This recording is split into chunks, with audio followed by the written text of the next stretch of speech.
Imagine doing everything right. You match with someone and you text for weeks. You're trading voice notes, good morning texts, even joking around with cute nicknames like wifey and hubby. Right, you build up this whole Yeah, dynamic. exactly. You feel this amazing connection building.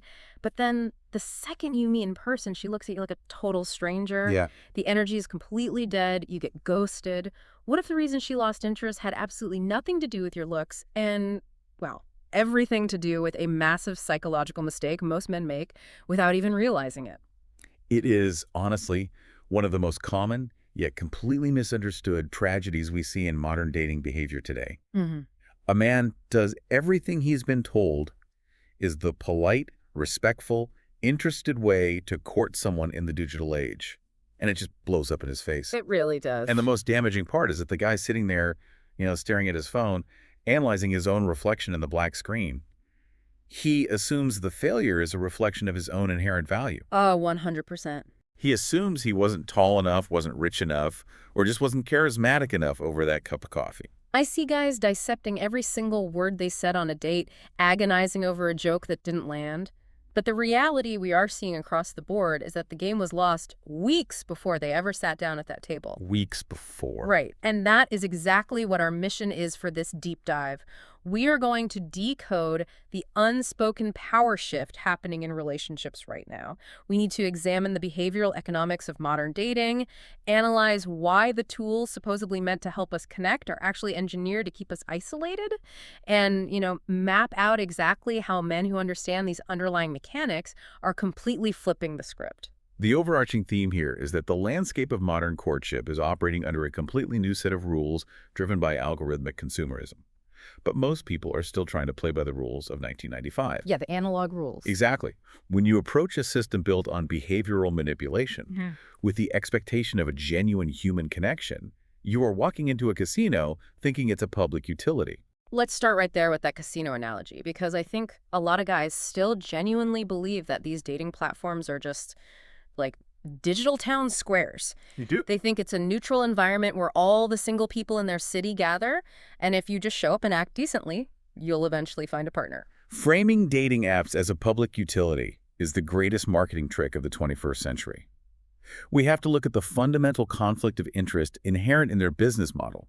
Hmm? Business and lifelong romance, they do not mix. Right. Think about this from a purely economic standpoint.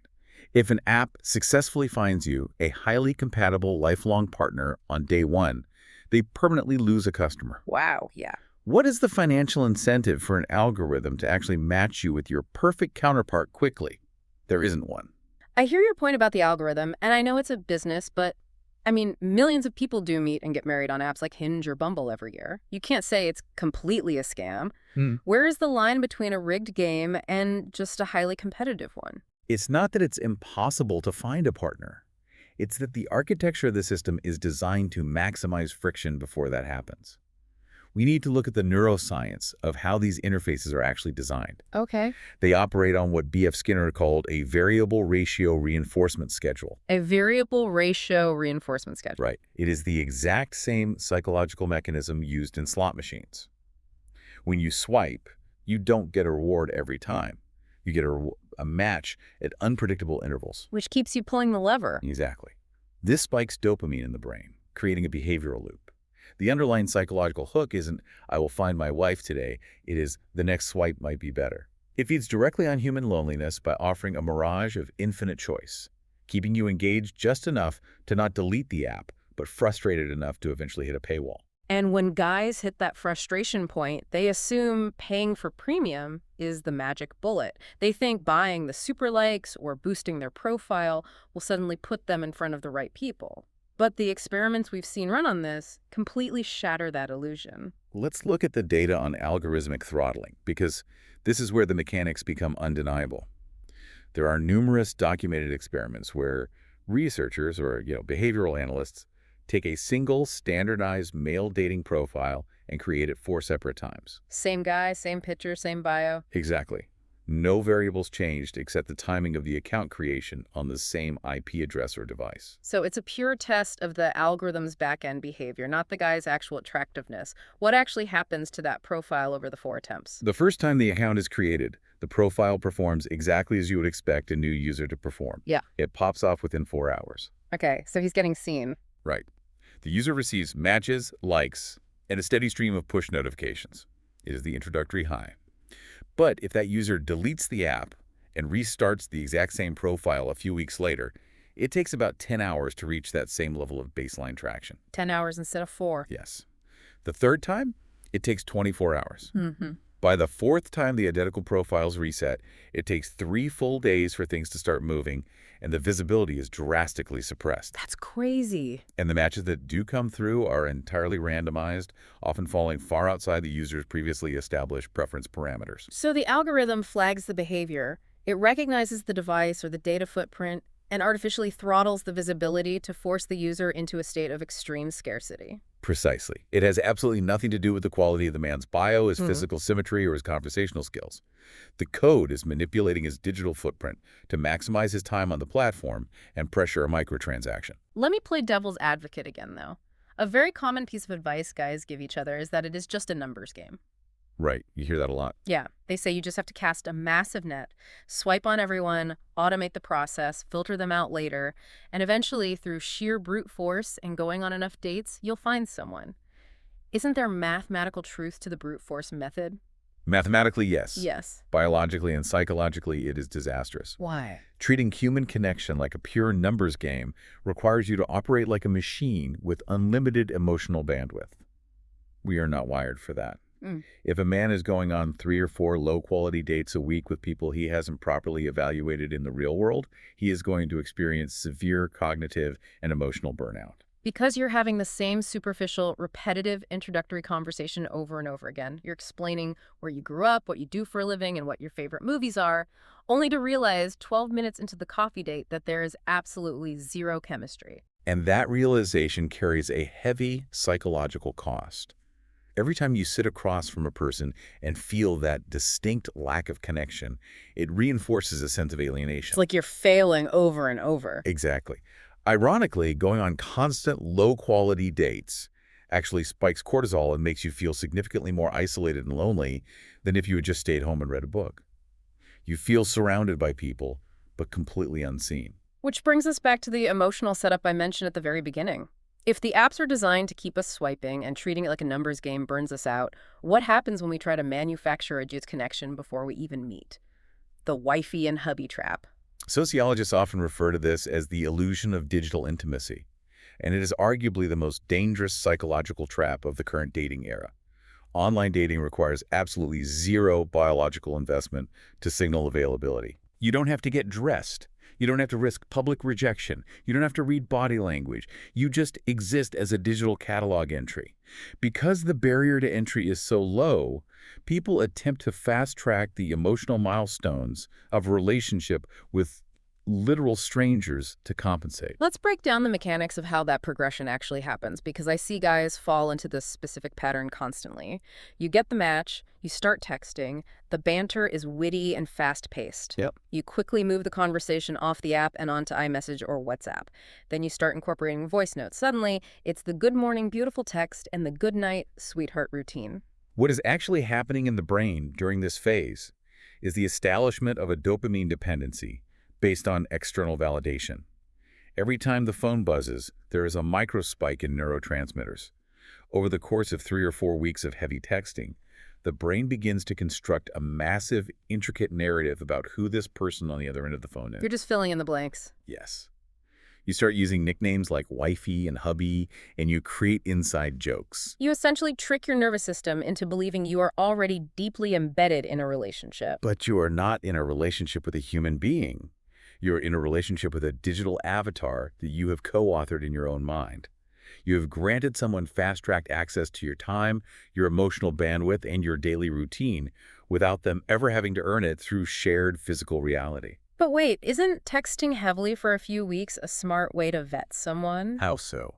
Well, going on dates is expensive. A couple of cocktails can easily run $50 plus the time commitment.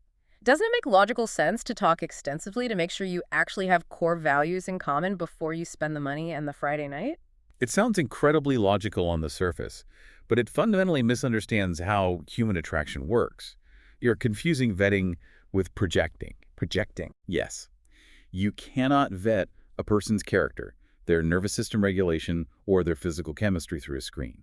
You can only vet their ability to construct a witty text message. Real intimacy is built on observing microexpressions. It's built on seeing how a person interacts with a stressed waiter, how their posture shifts when they are nervous, the cadence of their voice in real time, their scent. Because so much of human communication is entirely nonverbal. Upwards of 70 to 80% of it. Yeah. When you text for weeks, you are operating in an intimacy vacuum. And the human brain hates a vacuum, so it relies on predictive coding.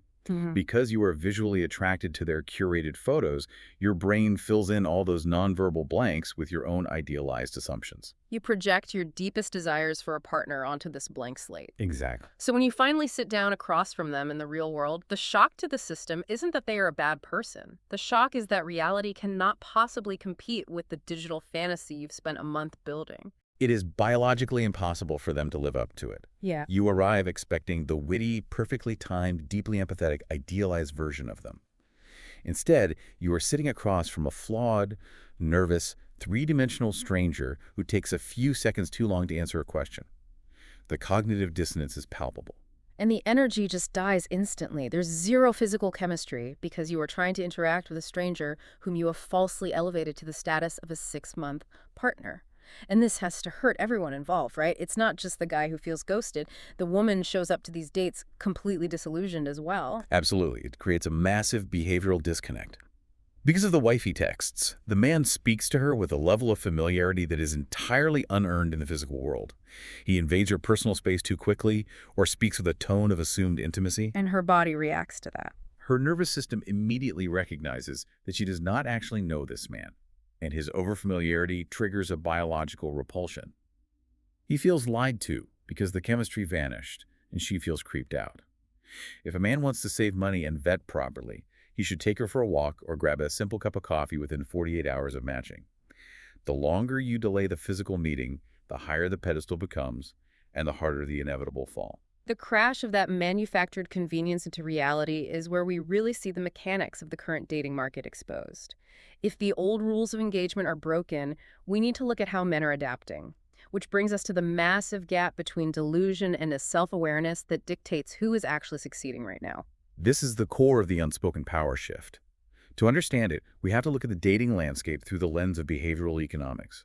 Generally speaking, men are subjected to a very brutal, highly realistic feedback loop regarding their position in the dating market. Brutal is the right word. The market tells a man very clearly, usually through a complete lack of attention, exactly where his value lies. Right, an average guy knows exactly where he stands.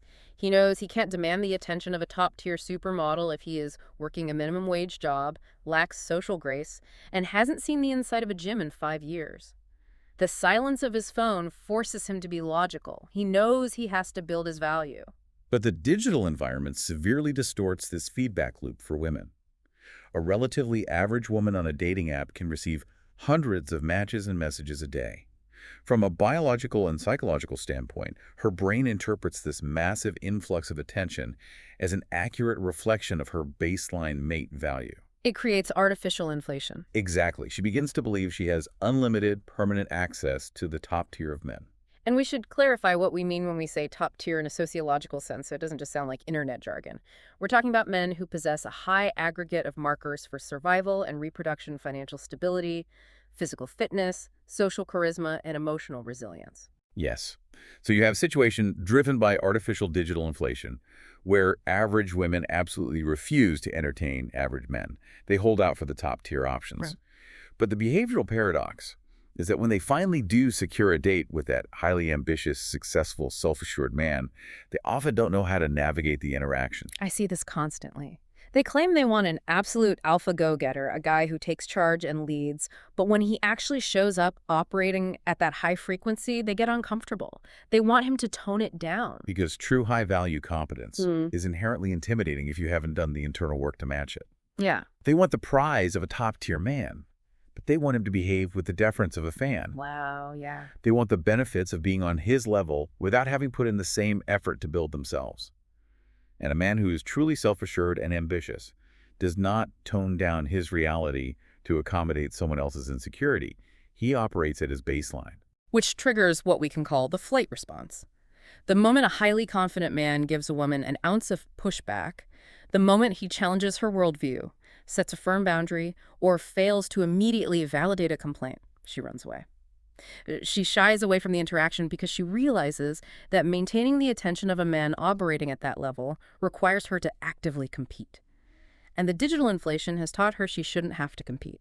It is the paradox of modern expectations. Yeah. You ultimately attract what you are, not what you want.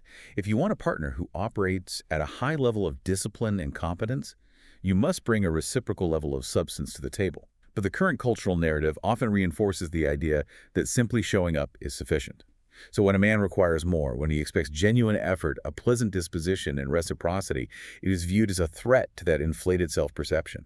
Which creates a massive, wide-open lane for a specific type of woman to succeed wildly in this market. There's a term that gets thrown around online a lot, the pick-me. It's usually used as an insult. If a woman cooks for a man, or publicly agrees with a traditional standard of dating, or shows deferential effort, she gets labeled a pick-me by the chronically single crowd online. We have to view terms like that objectively through a sociological lens. The term pick-me is effectively an in-group enforcement mechanism. It is a shaming tactic utilized by those who refuse to compete, aimed specifically at those who are willing to adopt a successful competitive strategy. That is a fascinating way to frame it. So while the crowd is busy shaming them on the internet, the women who ignore that noise, who are willing to step up to the plate and actually put effort into earning a good man's attention, are the ones quietly snagging all the highly desirable guys. Because men are remarkably straightforward in their baseline relationship requirements. When a man has spent years doing the difficult work to build his value-fighting battles in his career, pushing his physical limits, navigating complex social hierarchies, he is not looking for a partner to challenge him for dominance in his own home. He gets enough of that at work. Exactly. The women who understand the behavioral economics of this, who offer peace, support, and genuine companionship, become highly valued assets.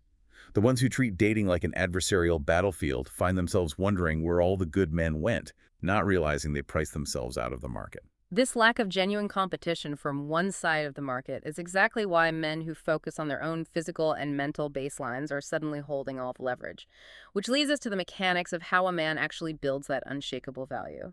And a huge part of that, which gets surprisingly overlooked, is the physical advantage. It is the absolute foundation. Yet it is the area where a staggering percentage of men drop the ball. They either believe physical presentation has to be incredibly complicated, or they adopt a nihilistic view that if they don't look like a fitness model, there's no point in trying. Right. All or nothing. But simple, disciplined, uncomplicated routines give men a massive, almost unfair edge. Taking care of your physical presentation is not an act of vanity. Biologically, it is a communication of your health, your testosterone levels, and your self-respect. I've seen guys completely transform the way they carry themselves just by fixing their basic morning routine.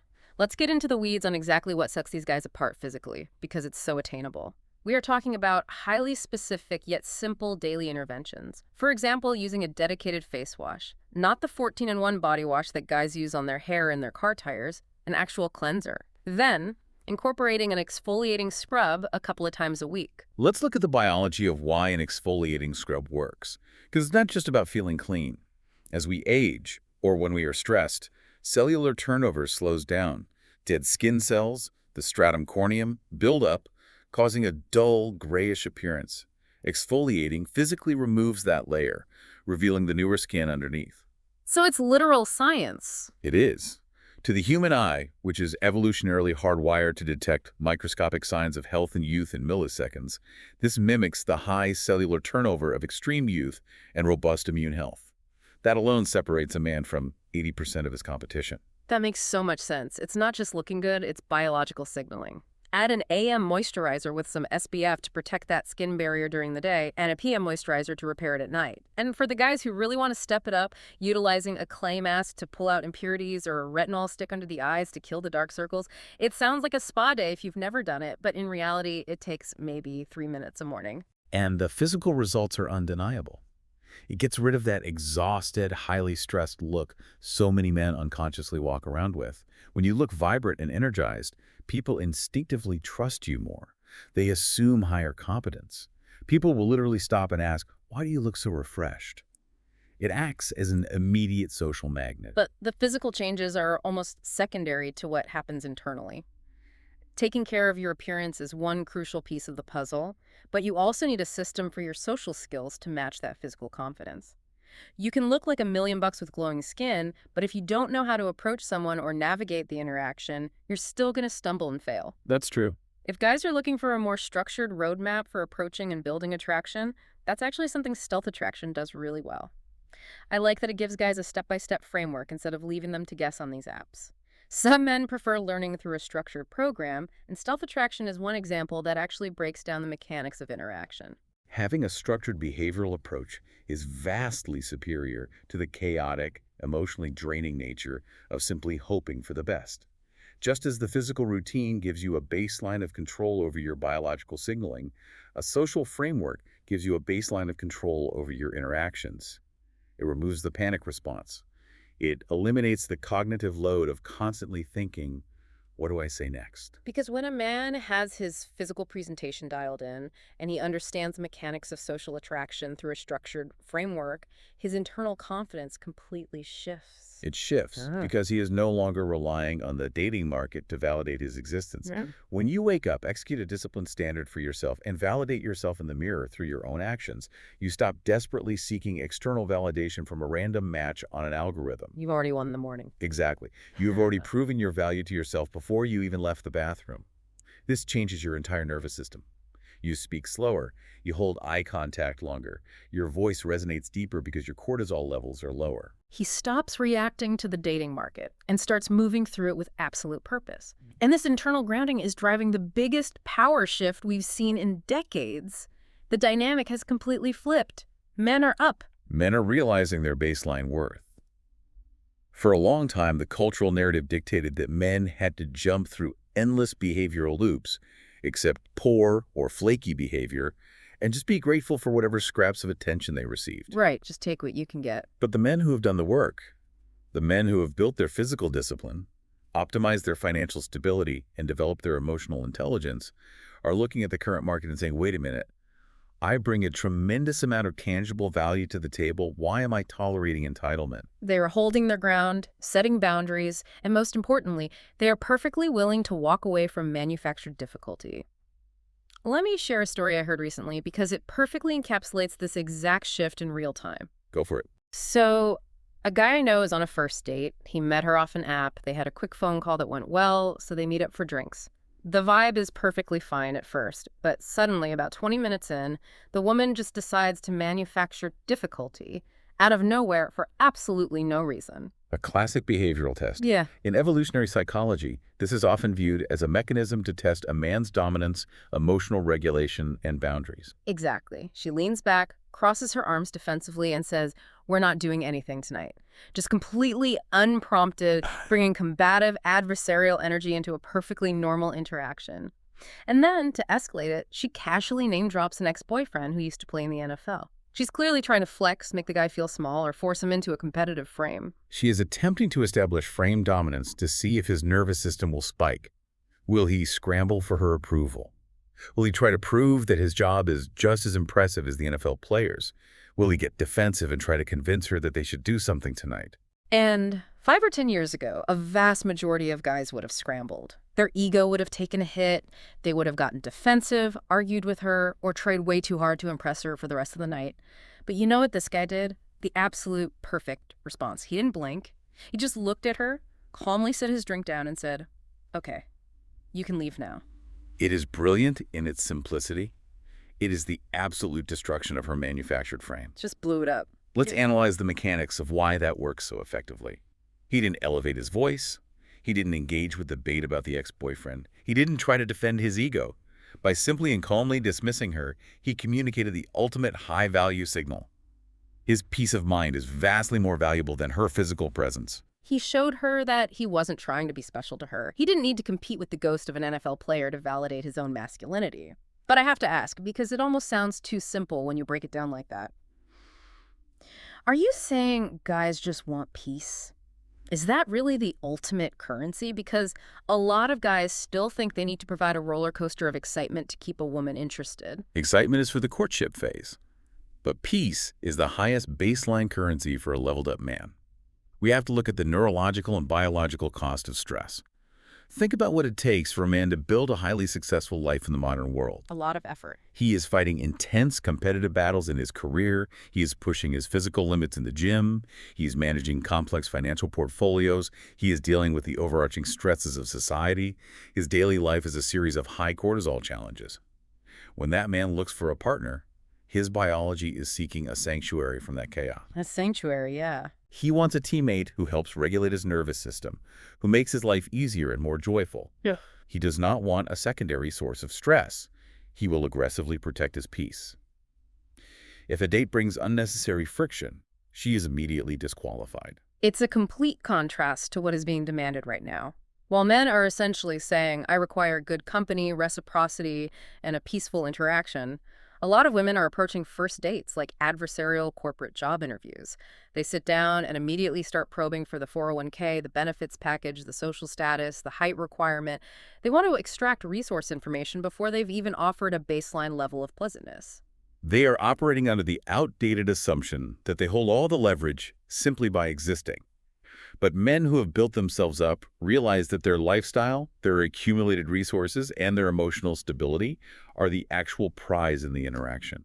They are not going to surrender those hard-earned assets to someone who interrogates them aggressively over a $12 cocktail. That makes total sense when you frame it around the biological cost of stress. And it perfectly sets up this bizarre phenomenon we are seeing with women as they get into their late 20s and 30s and suddenly realize the rules of the game have completely changed around them.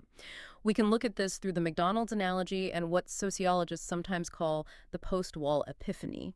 This is where the long-term behavioral consequences of those earlier dating choices finally materialize. Let's set the stage with this viral mindset you see everywhere online right now. You have women getting on camera and literally listing out all the men they absolutely hate. They say, I hate all men. I hate the liars, the narcissists, the cheaters, the lazy guys, the emotionally unavailable ones, the aggressive men, the financially reckless ones.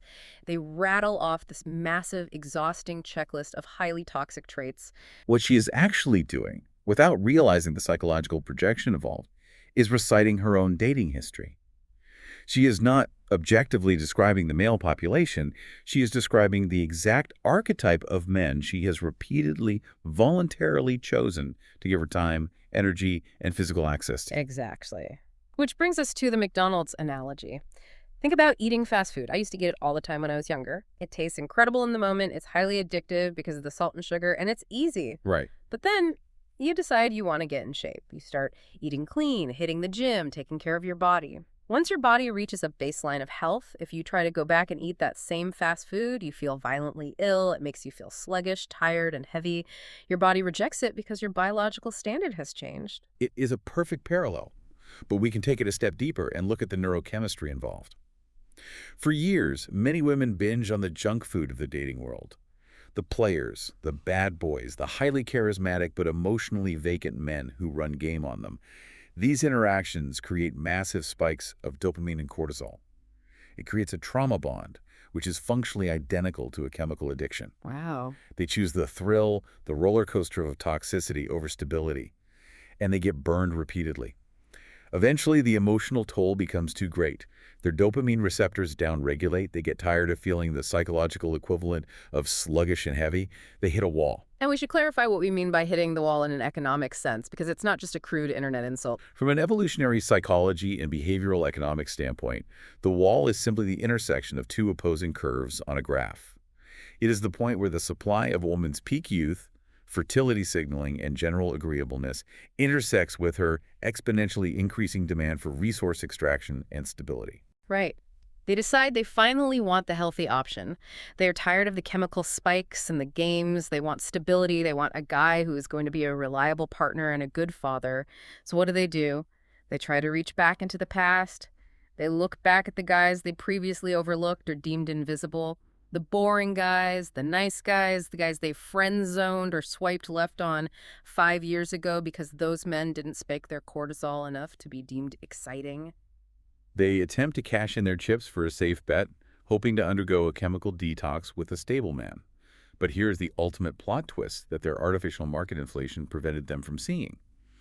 Those previously rejected men did not stay stagnant. No, they did not. They did not sit frozen in time for 5 years, waiting patiently to be chosen as a biological backup plan. The rejection itself is what built them. It's exactly. The psychological trauma of being invisible in their early 20s built them.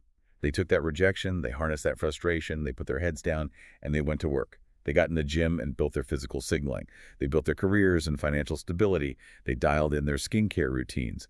They studied social dynamics and structured frameworks. They transitioned from being the overlooked average guy to being highly successful, confident, top-tier men. And so when these women finally come back around, wanting the healthy option, trying to extract the resources of the guy they previously thought wasn't good enough, they run into a brick wall.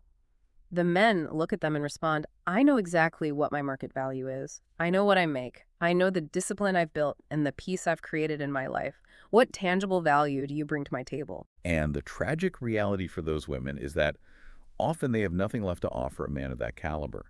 They spent their best years, their peak physical energy, and their most agreeable, submissive nature on the highly toxic men who treated them poorly. Now, they are approaching these leveled-up men carrying immense emotional baggage, neurological downregulation, frustration, and a massive list of demands expecting to be accommodated simply because they finally decided they are ready to settle down. But the men aren't buying it. The game is over for that specific dynamic. The guys who respect themselves are saying, I am not going to be your financial and emotional retirement plan after you gave your best years to the guys you actually desired. And it leaves these women incredibly frustrated, venting on the internet about how there are no good men left, when in reality the good men simply outgrew them and priced them out of the market. It is a harsh market reality, but it is an incredibly empowering one for the men who understand the mechanics. It completely validates the arduous path of self-improvement. It proves that the disciplined effort you put into yourself compounds over time, and eventually, it places you in a position of ultimate leverage and abundance. So synthesizing everything we've looked at today, the sources and data, well, everything we know, all point to one mathematical reality. You cannot optimize a rigged system. We've seen how the dating apps are a casino designed to feed on your variable ratio dopamine pathways, not find your partner. We've unpacked the danger of false digital intimacy, how projecting your desires onto a text message avatar ruins the physical chemistry of reality. We've explored the massive gap in self-awareness caused by digital inflation and how men who ground themselves in physical discipline and structured social skills are completely altering their baseline reality. They're walking away from manufactured drama, fiercely protecting their biological need for peace, and refusing to be the fallback option for a market that previously ignored them. The mechanics are clear. The power has shifted. Men are up. And if you understand the behavioral economics of this, if you stop playing the rigged app game and start focusing on your own tangible value, you become truly unstoppable. Which leaves us with a final, actionable philosophy for you to take into the real world. Your homework tonight isn't to buy a super like on a rigged algorithm. It is to look at your physical and emotional baseline and ask yourself if you are building a life that someone else would actually want to join. A relationship is not a finish line. It is merely an addition to an already complete, optimized life. If you center your existence entirely around your own purpose, your own physical discipline, and your own peace, you win the game regardless of your relationship status. That's the ultimate hack. Consider this biological reality as you move forward. If one day you do get married, if you do decide to share your life and resources with somebody, you will eventually miss the time you had completely to yourself. You will miss the quiet mornings, the uncompromised peace, the absolute freedom to direct your energy exactly where you want it. So protect that time right now. Put the phone down, delete the apps, step off the algorithmic hamster wheel, have unshakable faith in the value you are actively building, and optimize your real-world footprint. Build your empire and let the market adjust to you.